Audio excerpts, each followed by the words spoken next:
Awak ingat lagi, okey, lengkung pertumbuhan manusia adalah berbentuk sigmoid dan lengkung pertumbuhan serangga adalah bentuk tangga, okey, sigmoid tangga, okey.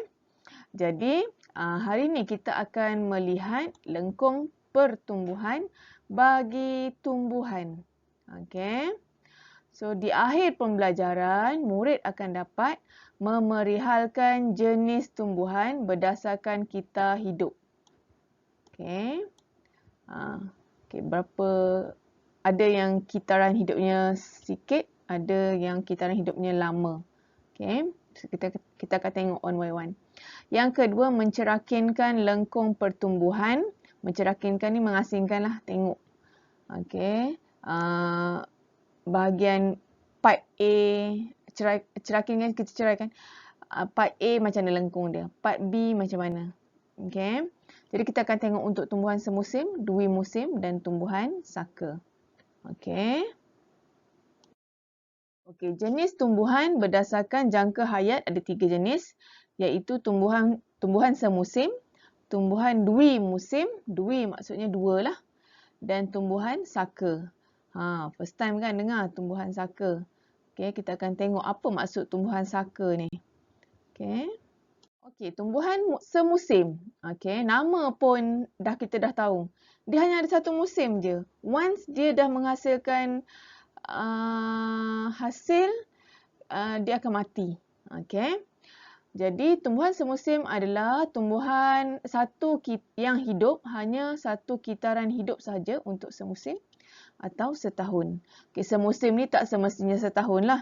Ada yang semusim tak setahun pun. Okay, contoh macam padi. Okay, jangka hayatnya 4-5 bulan untuk semusim. Okay. Mati selepas melengkapkan kita hidup. So, kita hidup untuk tumbuhan ni lain-lain. Padi tak samalah dengan labu. Okay. Okay, dan labu tak samalah dengan tembikai. Okay, jangka hayatnya. Okey, contoh, inilah 3 dalam buku teks awak, gambar 1.8. Okey, bolehkah anda memberikan contoh lain? Okey, saya nak awak cari contoh lain, awak Google. Okey, tumbuhan semusim, apa contoh-contoh lain? Okey, kat internet banyak sources awak boleh cari. Jadi, masa musim pembiakan ni, tumbuhan boleh berbunga, menghasilkan buah dan biji benih. Seterusnya akan mati. Okay, contoh-contoh tumbuhan di musim adalah kobis, lobak merah. Okay. Okay, bolehkah anda memberikan contoh lain? Okay, kalau awak cari dekat internet, tumbuhan di musim ni namanya adalah biennial plant. Okay, awak cari apa contoh-contoh lain. Okay. Okay, yang pertama, dua jenisnya adalah yang pertama, tumbuhan berkayu saka. Berkayu lah. Okay, batangnya keras, kuat lah. Okay, manakala yang kedua, tumbuhan herba saka. Okay, yang biasanya berbatang lembut. Okey, tumbuhan saka ni mampu berbunga dan berbuah berkali-kali. Ialah jangka hayatnya lebih dari 2 tahun. Jadi of course lah dia boleh berbuah banyak kali, berbunga pun banyak kali. Okey. Dan dia juga kuat biasanya, boleh beradaptasi dengan perubahan persekitaran dan suhu. Okey. Contoh pokok mangga, pokok rambutan. Okey, tengoklah batang ni macam mana kan. Berbuah banyak kali, berbunga banyak kali. Okey. Tahan lama. Okey. Bolehkah anda memberikan contoh lain? Ni takkanlah tak boleh. Okey. Banyak lagi contoh-contoh lain tumbuhan saka. Awak boleh cari. Okey. Okey, seterusnya. Tadi kita dah melihat jenis tumbuhan berdasarkan kita hidup. Okey, ada 3 jenis tadi kan? Iaitu yang pertama, tumbuhan semusim. Yang kedua, tumbuhan dui musim. Yang ketiga, tumbuhan saka. Okey, manakala saka dibahagi pada 2 pula. Tumbuhan berkayu dan tumbuhan herba. Okey, sekarang kita nak tengok lengkung pertumbuhan untuk bagi setiap jenis tumbuhan tadi. Okey, so untuk tumbuhan semusim. Okey, bentuk grafnya seperti rajah 1.16. Awak boleh refer. Muka surat berapa tu? Muka surat 19. Okey, muka surat 19. Okey, graf ni adalah graf jisim kering dalam gram melawan masa dalam minggu. Jisim kering ni apa?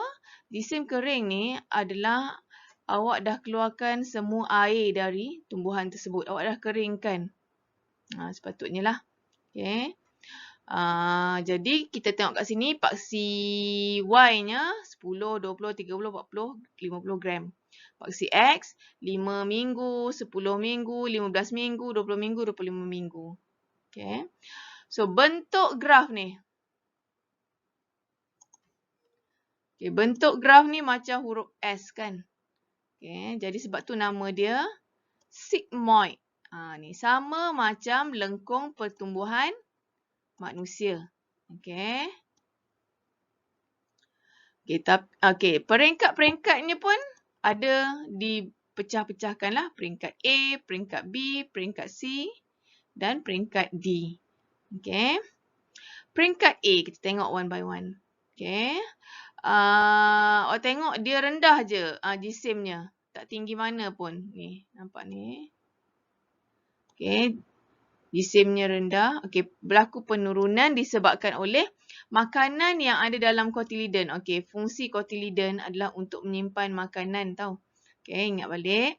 Okay. Jadi makanan yang disimpan tadi dah digunakan untuk percambahan biji benih. Jadi jisimnya berkurangan. Ni. Okay. Okay. Okay. Penurunan disebabkan oleh apa? Oleh kerana makanan dalam cotyledon digunakan untuk percambahan. Peringkat B, awak nampak ke sini? Berlaku kenaikan yang pesat dalam jisimnya. Okay, maksudnya berat jisim tumbuhan tersebut bertambah kerana tumbuhan tadi lepas percambahan, okay, dia dah naik pucuk, dah naik akar, batang. Okay, maka tumbuhan tu dah mempunyai daun untuk menjalankan fotosintesis. Maka adalah kenaikan jisim kering. Okay. Peringkat C. Okay. Peringkat C adalah peringkat pertumbuhan mala, jisim mala. Okay. Tak bergerak, tak naik, tak turun jisimnya. Kerana kadar pertumbuhan sifar. Dah tak berlaku pertumbuhan. Kerana pokok sudah matang. Okay. Seterusnya, peringkat D, penurunan jisim kering. Okey, awak nampak situ menurun. Okey. Kerana ada banyak faktor lah. Penuaan, keguguran. Okey, penuaan, keguguran daun dan bunga ni akhirnya jisimnya makin rendah lah kan. Okey, penyebaran biji benih. Biji benih tu berat. Jadi bila biji benih tu dah tersebar, maka kuranglah jisim pada tumbuhan tersebut. Okay, dan kadar fotosintesis yang rendah. Okay, ni untuk tumbuhan semusim. Contohnya apa tadi? Pokok padi, okay. Jagung, habis berbuahnya habislah. Okay. Okay, next kita akan tengok lengkung pertumbuhan untuk dui musim. Okay, seterusnya adalah lengkung pertumbuhan dalam tumbuhan dui musim. Okay. Okay, jadi kita tengok bila ada dua musim, maka kita tahu lengkung pertumbuhannya akan berbeza. Okay, ada dua sigmoid kat sini. Okay, ini satu S. Ini satu lagi S. So, bentuknya ada dua sigmoid. Okay, ini adalah graf sama juga. Paksi Y-nya jisim kering dalam gram melawan masa dalam minggu. Okay. Okay, jadi bentuk lengkungnya adalah bentuk pertumbuhannya adalah dua lengkung sigmoid. Dua lengkung tau. Okay, dua lengkung sigmoid. Since ada dua jenis dua jenis musim kan. Okay, jadi ni musim pertama, ni musim kedua. Okay. Okay. Jadi musim pertama adalah proses menghasilkan daun, batang, semua kan. Okay, jadi maka makanan disimpan dalam umbisi, bentuk ubi gitu. Okay. Okey, seterusnya adalah musim kedua, iaitu menghasilkan bunga dan biji benih. Okey. Orang bayangkan macam lobak lah kan. Dalam tanah tu ada ubi. Okey. So, itu adalah musim pertumbuhan pertama. Okey. Musim kedua adalah menghasilkan bunga dan biji benih. Okey. Seterusnya, okey, sebab ada setengah tumbuhan, contoh macam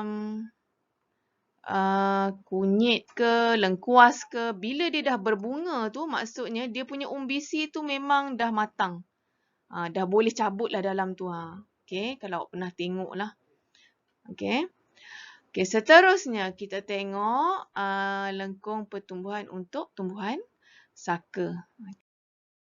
Okey, Rajah 1.18 menunjukkan lengkung pertumbuhan tumbuhan saka. Yang ni, graf ni adalah ketinggian dalam meter melawan masa dalam tahun. Okay, kita tak guna minggu lah kali ni sebab kita tahu bahawa tumbuhan saka ni adalah tumbuhan yang tahan bertahun-tahun. Takkan awak nak guna graf minggu pula kan kat sini? Tak sesuai. Jadi kita guna graf tahun. Okay. Dan kita nak melihat ketinggian. Tak boleh dah guna jisim kering. Okay. Takkan awak nak timbang pokok yang berkayu kan? Okay, jadi bentuknya adalah awak nampak kat sini. Dia adalah hasil gabungan banyak sigmoid. Banyak S. 1S. Okay, 1S. 2S. 3S. 4S. 5S. Banyak kan? Maksudnya setiap satu sigmoid mewakili tahun. Okay, jujukan ni maksudnya turutan sigmoid yang kecil-kecil. Okay. So, waktu S tu naik. Okey, contoh. Okey, macam. Okey, ni dia tengah menaik kan. Menaik graf ni. Okey, menaik. Okey, contohnya musim panas dan musim bunga. Okey, waktu ni kadar pertumbuhan adalah tinggi. Okey. Kadar pertumbuhan adalah tinggi kerana kadar fotosintesisnya tinggi disebabkan oleh cahaya matahari yang cukup untuk tumbuhan berfotosintesis. Manakala musim sejuk, kadar pertumbuhannya pula adalah rendah kerana cahaya matahari kurang, kadar fotosintesisnya rendah. Okey. Boleh? Okey, habis tentang lengkung pertumbuhan. Okey, maka kerja rumah hari ini adalah yang pertama, praktis summative 1. Iaitu nombor, summative 1. Muka surat 23 dalam buku teks. Soalan nombor 3, A dan B. Sebagi satu soalan je, senang je. Okay. Dan yang kedua, sediakan 3 poster berbeza untuk menunjukkan contoh-contoh bagi tumbuhan semusim, dui musim dan saka. Poster ni berserta gambar contoh-contoh lain tumbuhan semusim, dua musim dan saka. Saya tak nak contoh yang sama macam buku teks. Awak carilah punyalah banyak lagi tumbuhan semusim, dua musim, tumbuhan saka yang tak dinyatakan dalam buku teks. Boleh? Okey, poster tersebut guna Canva boleh, PixArt boleh, Snapseed boleh, mana-mana lah ikut awak selesa. Boleh? Okey, nanti saya akan bagi link GC untuk awak hantar awak punya homework.